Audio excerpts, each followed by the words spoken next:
little deeper explanation. Type 1, verbal, physical, and verbal assault. So it's overt, that means obvious.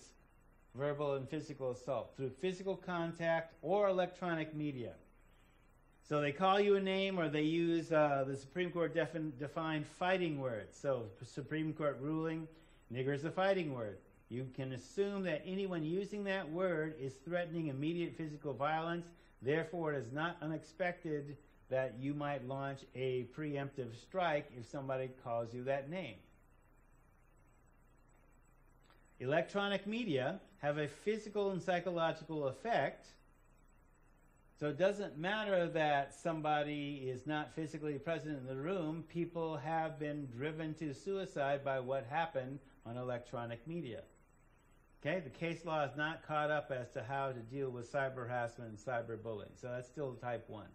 Type 2 isms, nonverbal microaggressions. So racial microaggressions are brief and commonplace daily verbal, behavioral, and environmental indignities, whether intentional or unintentional, that communicate hostile, derogatory, or negative racial slights and insult to the target person or group. So where these came from, Chester Pierce is still alive. He's a black, former Navy Commodore, Harvard-trained psychiatrist, who, while working for the Navy, was asked to study extreme environments. So the idea is the Navy wants to know what makes you go crazy in Antarctica. Is it the fact that it's 100 below zero? Is it that 6 months out of the year it's completely dark and 100 degrees below zero? What drives you crazy? Well, Chet, studying people under extreme environments, found that it's not uncontrollable things like the weather or the environment, it's the interactions between people. And he called some of these interactions microaggressions. So if you're a man, you know that sometimes between your friends you insult them, playfully, lovingly, and this will often happen certainly within military situations or in prison or whatever, and sometimes it leads to fights. So sometimes people develop this to a high art where they seem to be insulting, but it isn't as obvious. So Pierce called these microaggressions. Now, develop that construct as a scientist, and then, because he's black, relates it to his own experience and says, being black in America is like being in Antarctica. You're not being called nigger every day. What's often happening is these things he called microaggressions, which are things like I described earlier about, oh, you don't look the way you sound over the phone. And, she thought, well, you sound white. But she didn't say that. I had to identify that for her. So she's surprised, and you'll see in the species of microaggressions that were developed beyond Pierce's initial work in the 70s by Daryl Wing Su et al., that there are at least 9 different types of microaggressions. They are not limited to human encounters alone, but may also be environmental in nature, as when a person of color is exposed to an office setting that unintentionally assails his or her racial identity.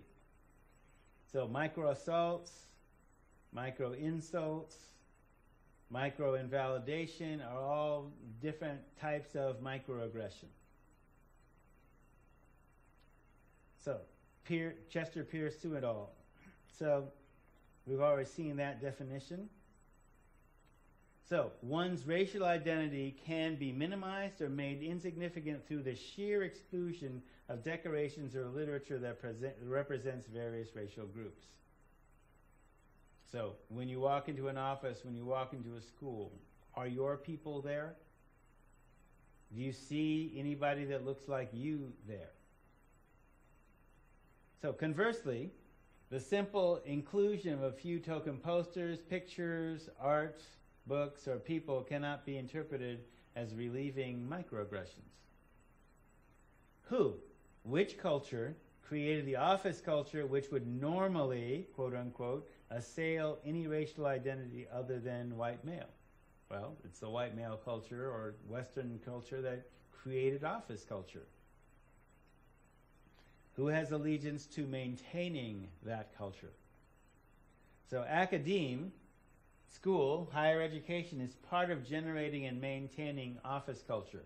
So when I presented you with Olivia and Jeannie's construct within treatment, basically a group of black women, practitioners, wanted to successfully treat black females who were not being treated equitably within the mainstream treatment system. And that is still present to this day, as tracked by the Oregon Office of Health Equity.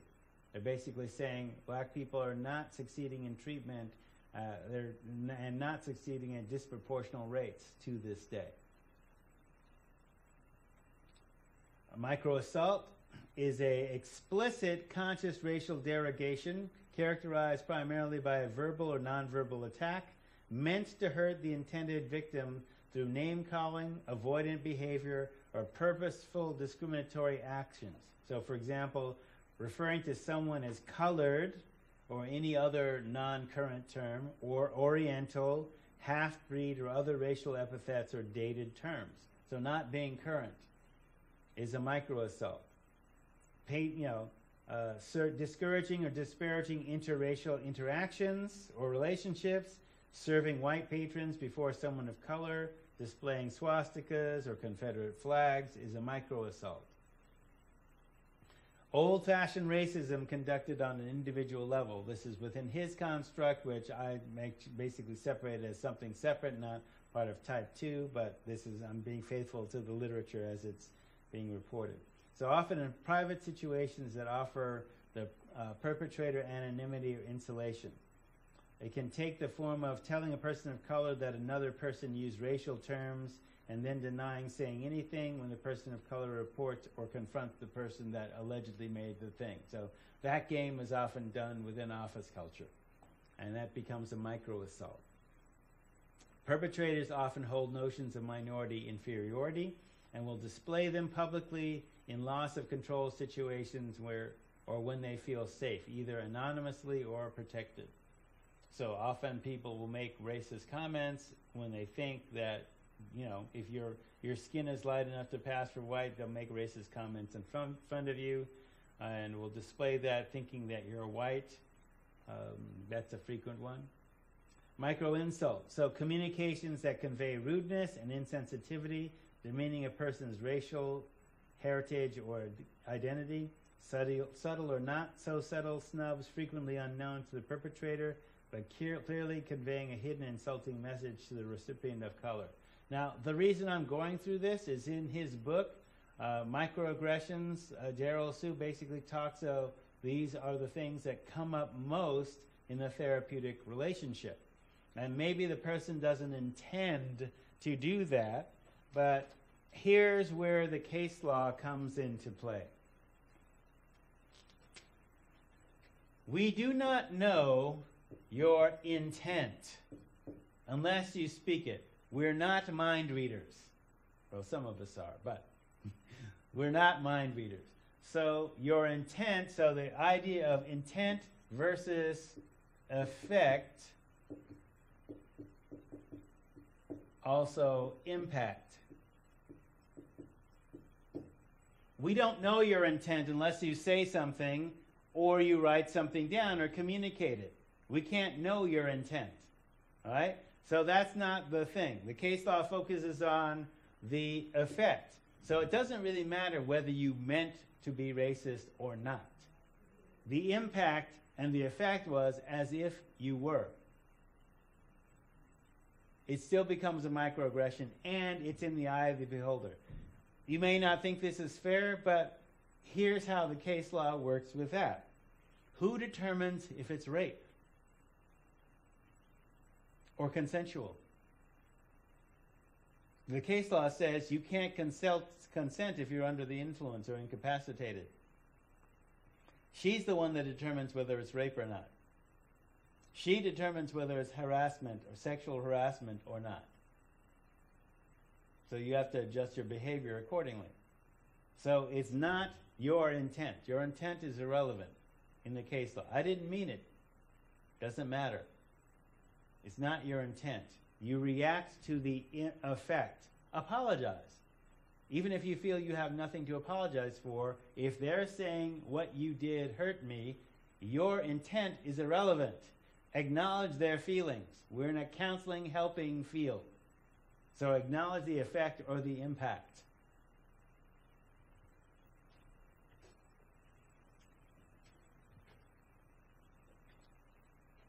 So, for example, the affirmative action innuendo. The most qualified should get the job regardless of race. How did you get your job? Affirmative action quotas got you your job, which you were the implication is you were otherwise not qualified to get. So, for example, when an instructor fails to acknowledge students of color, or eyes glaze over when non-white concerns are aired. Microinvalidation. So that's characterized by communications that exclude, negate, or nullify the psychological thoughts, feelings, or experiential reality of a person of color. So for example, that the fact that APA doesn't recognize that you can have emotional reactions to racism is itself a macro invalidation, but there are micro invalidations where you're being too sensitive. So compliments about one's speech or diction with underlying assumption of foreign birth. Oh, you speak so well for one of your people. I don't see color. We are all human beings. I'm colorblind. Are statements that neither acknowledge, negate, nor neutralize systemic discrimination. I don't see color. Well, the system does. And you're part of the system, so you're not being an ally here. The effect is to negate the experiences as racial and cultural beings, regardless of the intent of the speaker. So there are Daryl Wing Su et al. Came up with 9 species of microaggressions. Number 1, alien in your homeland. Where are you from? Wait, I'm from here. No, really, where are you from? I was born here, and I'm an American citizen. Ascription of intelligence. You speak so well. You don't look the way you sound over the phone. That is, well, you're smarter than the average black person that I have ever met. Colorblindness is a form of microaggression. Statements of colorblindness. I don't see color. Criminality or assumption of criminal status. So this is basically racial profiling is an example of that. Denial of individual racism. I'm not racist. I have a black friend. I'm married to a black person. Denial of individual racism. The myth of meritocracy. Why are you bringing up racism? All you have to do is work hard. You're just using that as an excuse. Work hard and you'll succeed.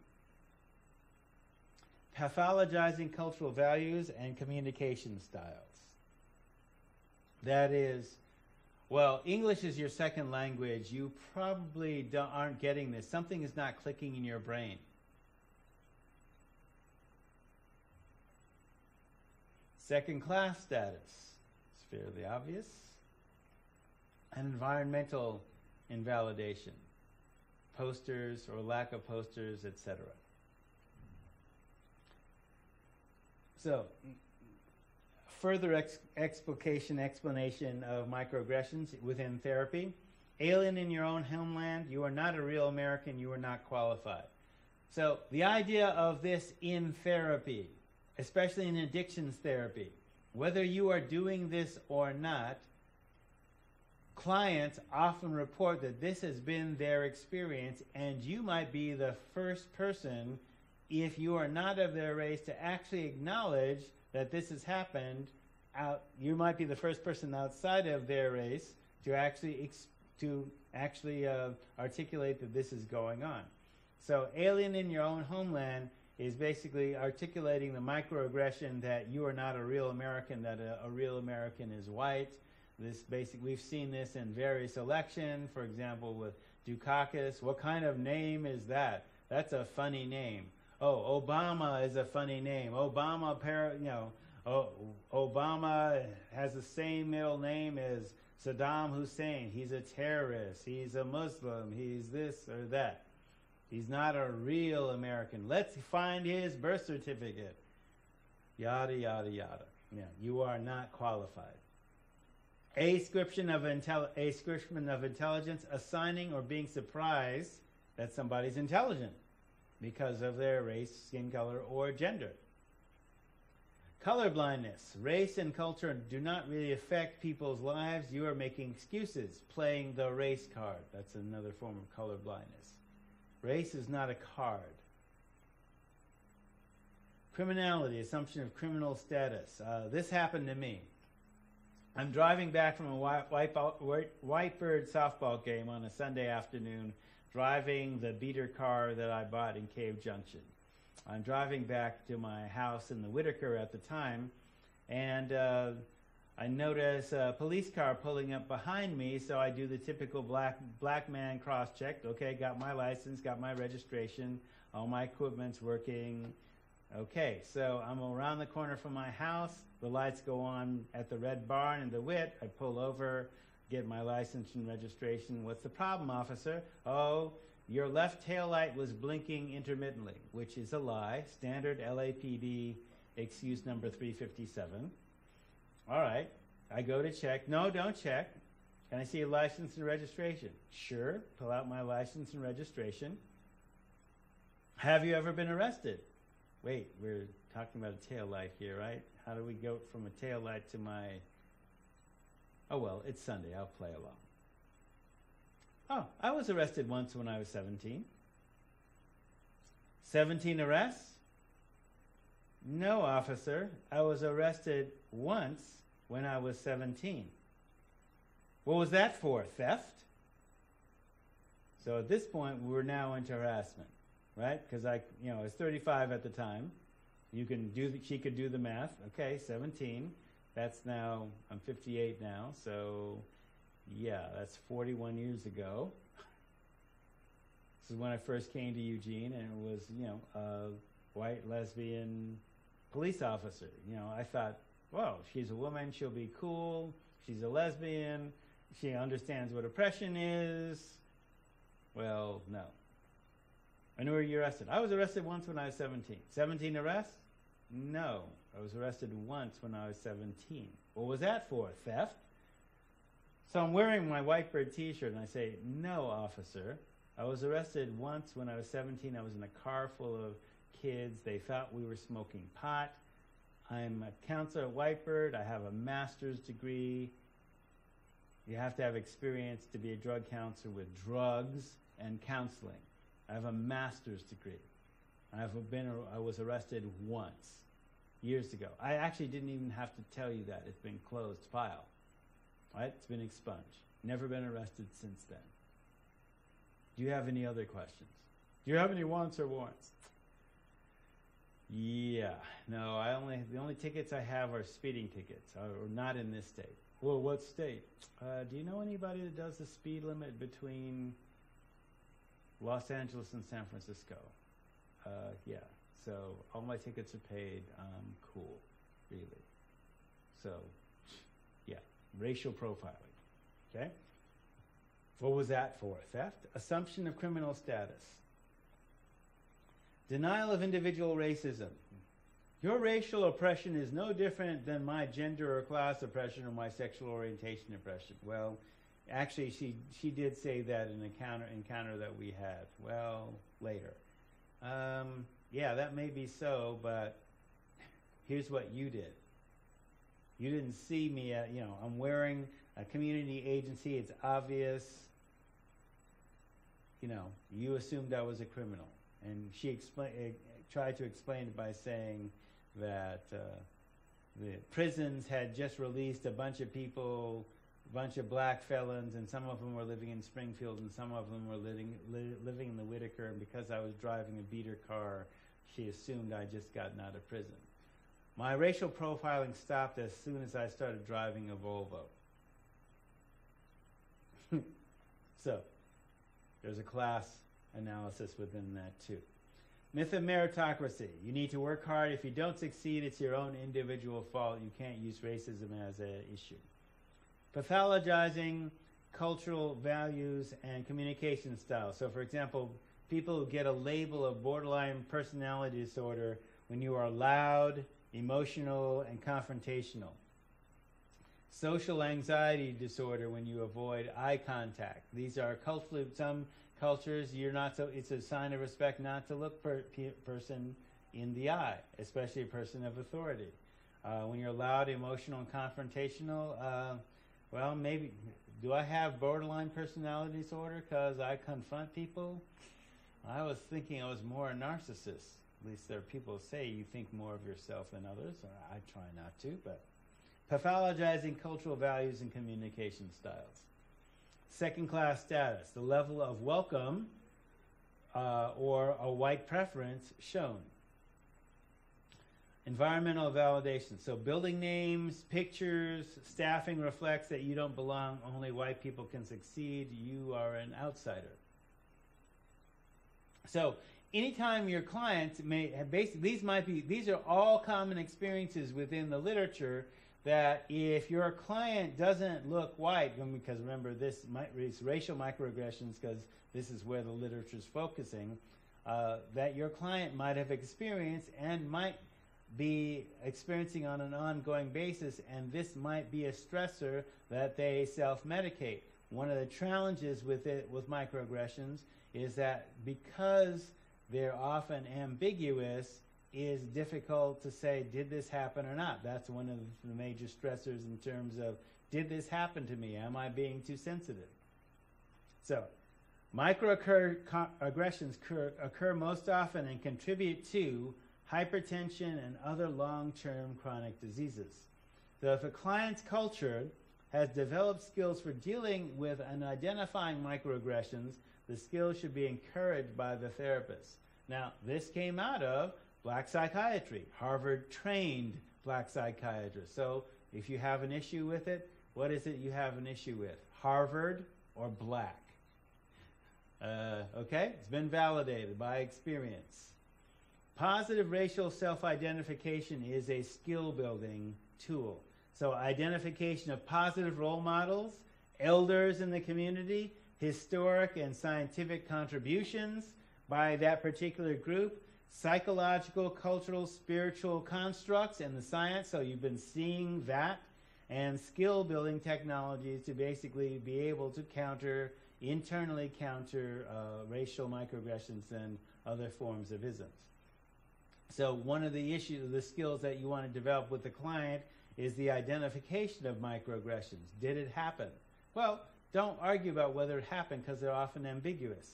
The internal reaction should be gauged in terms of the response to the microaggression. If it felt wrong, you need to deal with it as if, yes, it did happen, and apply self-care strategies.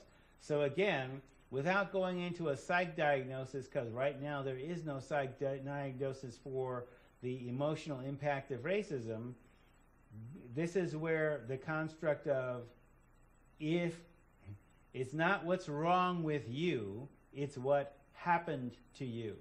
So we treat the microaggressions as if they happened, if it feels like they happened, because the reality is their feelings are what they are being stressed out about and are potentially self-medicating, so they need to apply the correct self-care strategy.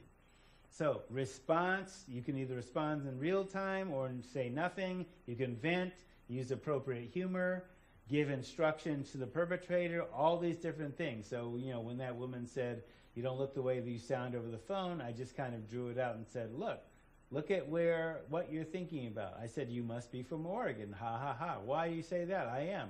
Because this is how black professionals sound from Los Angeles.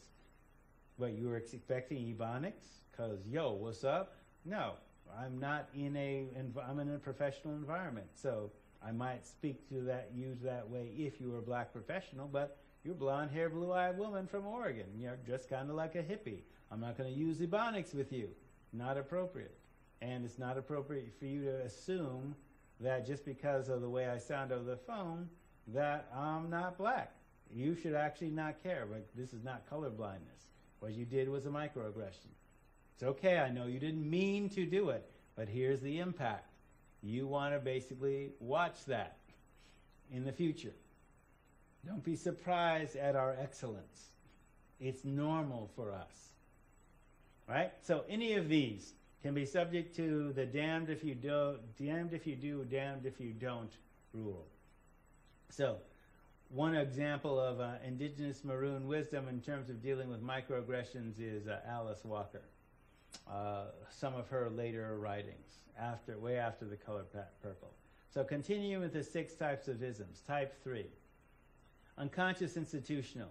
The institution is unaware and remains unaware that people within it commit types 1 and 2 within the workplace as part of the business operations, therefore no policy is made against it. So, thus, for example, scientific research can be conducted as if racism isn't present, even though it is demonstrably present, causing direct or indirect damage through neglect. Legal policy can be set based on the research or case law. Social conduct is allowed, and then all kinds of mayhem can occur without acknowledging damage. So as an example, our old crack cocaine laws. Now, the way the crack cocaine laws worked is that less than an ounce of crack cocaine was treated as if it was more than, so for example, the penalties shifted if you had more than 500 grams. So crack cocaine got less than an ounce of crack cocaine, so in other words, less than 28 ounces, if it was crack, a bunch of rocks, was treated as if you had, treated worse than if you had in your possession half a kilogram of cocaine. Now, the reality is that they're the same drug. So half a kilogram of cocaine can actually make more crack and is actually more dangerous. But the law didn't recognize that. So what the law was doing, in effect, was creating this split where if you were a white drug dealer in possession of the means, like of half a kilogram or more, possession of cocaine, you got less time than a person who had on their possession less than an ounce of crack. And so these people were doing sentences, mandatory minimum sentences, 25 to like whatever the mandatory was, and it was basically ignoring not only the pharmacology, but basically creating a racial split where black crack dealers in possession of less than an ounce were getting treated more severely than the white drug dealers who had much more weight and therefore much more dangerous because they could make more crack than, and that crack potentially was more deadly in effect in terms of having half a key as opposed to less than an ounce. The half a key is the greater danger. Type 4, conscious institutional, legal. So the institutional deliberately discriminates because it's legal to do so. So European colonization, the state of Oregon, segregationist South, apartheid South Africa, Nazi Germany, Catholic Church in the Inquisition era. Type 5, conscious institutional illegal. It's illegal to discriminate. Laws are passed against it. It continues, the discrimination continues because it's profitable. So for example, CDOs, collateralized debt obligations, arms, adjustable rate mortgages, redlining, round filing minority job applications because you want the front office look, and your front office look is blonde hair, blue-eyed. And then sociostructural violence. So violence, this is from Frantz Fanon, and this is where the body count is. So when I talk to you about, as an example, within a local treatment agency, 5 black women being discharged early for bringing up racial issues, their racial issues as part of treatment, that was a type 6. So violence is the use of power to diminish or harm the capacity of one group to flourish by another. Societies are built on structured patterns of behavior which are replicated. So to have the greatest effect, it must be presented as normal so that it would take concerted collective action of conscious individuals to change it. So as an example, with, if you raise race as an issue in treatment and the counselor is not comfortable with you raising race as an issue in treatment, they can say that you're non-compliant if their definition of treatment is your substance use alone.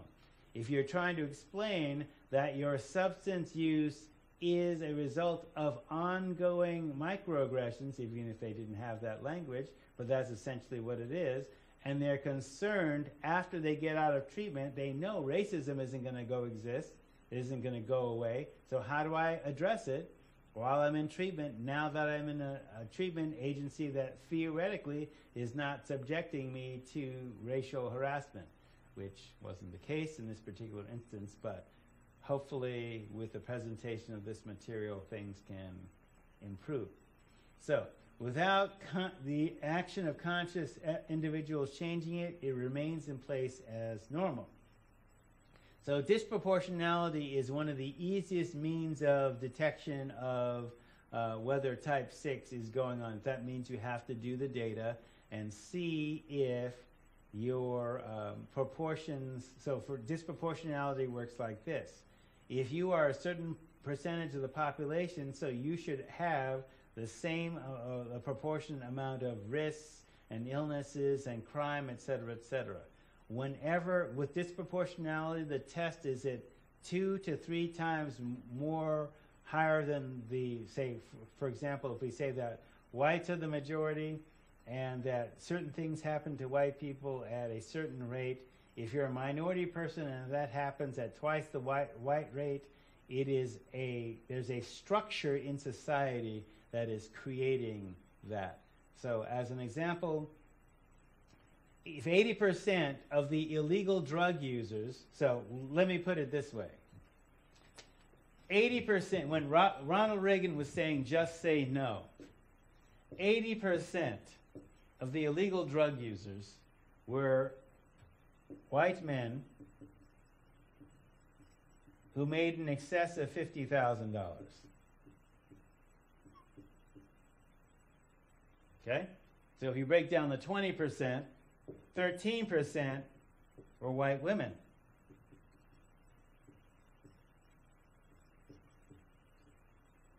Then minorities, all ethnic minorities, were using illegal drugs. They were 7% of the population. Of that percentage, black people were 3% of that. So not even the majority. So all minorities and black people.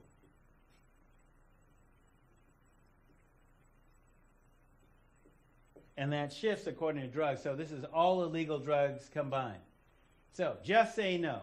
So if 80% of the illegal drug users are white men making in excess of $50,000, how come they aren't in jail?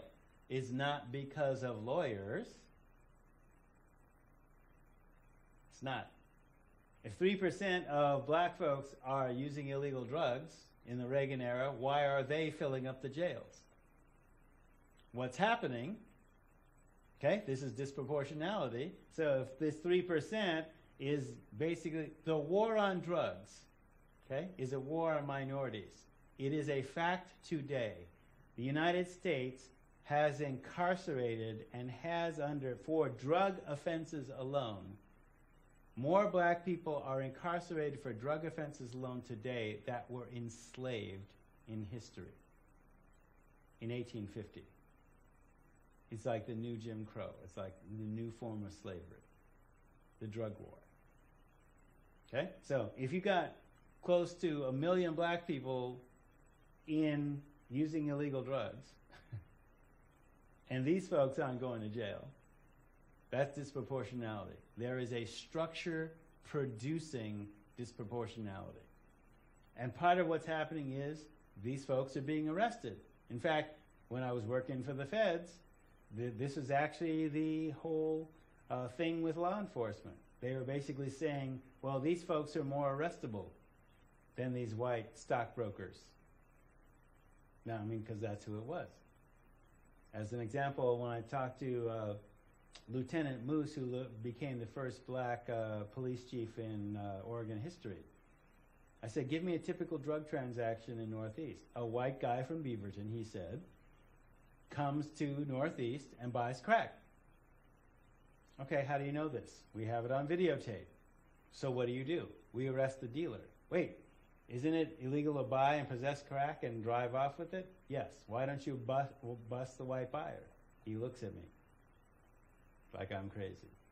And then went to LA and basically saw a very similar thing where a white police lieutenant was at a Fortune 500 company Christmas party, and he's a plainclothes lieutenant, got a gun and a badge, but wearing a suit, and they bring out a bowl of cocaine right in front of him. And I said, so what did you do? Well, nothing. I said, wait, they're white, you're white, call for backup, make the collar. An illegal act is happening in front of you. Why don't you bust them? And he just looked at me with the same look that Moose did. And I said, okay, right, I got it. You're a dog catcher next week if you do that. When DEA tried to bust a bunch of Wall Street stockbrokers who were, dealing cocaine out of their offices, they were successful for 3 days, and then the mayor called and told them to call it off. Wait, how does the mayor of a city have federal jurisdiction? So wait, if 80%, and this is still the proportion, most of the people using illegal drugs are white men, because as Robin Williams said, drugs are really expensive. Cocaine is God's way of telling you you're making too much money. Ha ha ha. See? So sociostructural violence. The numerical minority as well as ethnic minority drug users are not driving the problem. These folks are driving the problem, but these folks aren't being neither driven into treatment nor being arrested because they're committing more of the crime in this particular instance. So disproportionality is the easiest means of detection. So when Fanon coined sociostructural violence, he's basically saying that this form of racism is not only normal, but it's a form of violence that has been incorporated within the fabric or the structure of society. It's even a form of mental illness with political implications. That is, racism has been identified by some writers, including Fanon, but more contemporarily as a form of schizophrenia, as a form of mental illness. So when they talk about, and he goes into greater detail about sociostructural violence, and I'll continue this in a way because you can read this on your own. So basically talking about how structures in society create violence. And there's a specific reference that I can leave up that you can read more in depth, a particular chapter out of the book. So personal violence confronts us as acts of individuals, so that's type 1 and 2.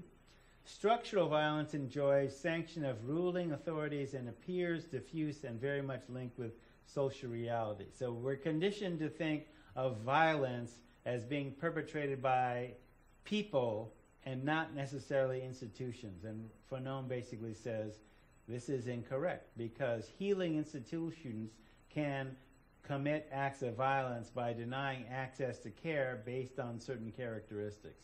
So that's why if a client says that you're racist, now you can come back with, are you saying I'm calling you a name, or are you saying it's a microaggressions? And they can go, huh? And then you can share with the microaggressions. And so then rather than responding with denial, you can actually respond with a certain degree of information and skill. Because denial is not a skill. Maybe a river in Africa that is deep, but it is not a skill. You should be able to respond with skill. And I'll end with this slide about crash, which talks about classism, racism, religion, spirituality, addiction, ability, age, sexism, and heterosexism. So you understand that even though I focused largely on the literature around race, that isms are spread across a spectrum that includes at least up to 10 different characteristics. So, continue on. Go well, stay well. I'll see you next week.